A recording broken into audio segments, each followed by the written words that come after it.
ఇంటర్లోని percentage ఎంతరా? 59%. నాది 81. నువ్వు చూపిస్తే నేను పాస్ అయింది. సూపర్ రా. అరే నీకు నాకన్నా ఎట్లా ఎక్కువ వచ్చినా ఈ సమాజాన్ని తెలియకపోవచ్చా, కానీ నాకు తెలియదారా చెప్పు. ఆహా. అరే వినయ్, నేను ఎగ్జామ్ హాల్కి ఎట్లా పోతున్నా తెలుసా?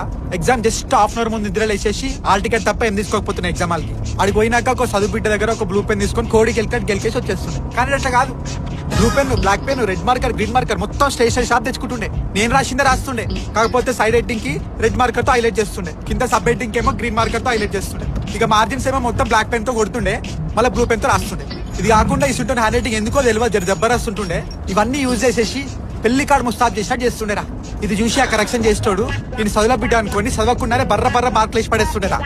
ఈ సమాజం కూడా అలాంటి బ్లూ పెన్ గాలని పట్టించుకోదురా, ఇట్లాంటి రెడ్ మార్కర్, గ్రీన్ మార్కర్ గాలని పట్టించుకుంటది. అరే మా బ్లూ పెన్ గాలం దిమాగ్ ఏముంటే అది రాస్తాం రా, మనసులో ఏముంటే అది మాట్లాడతాం. మీరు అట్లా కాదు, రెడ్ మార్కర్, గ్రీన్ మార్కర్ గాలు లోపల ఒకటి పెట్టుకొని బయటికి ఇంకొకటి డెకరేట్ చేస్తారు మీరు.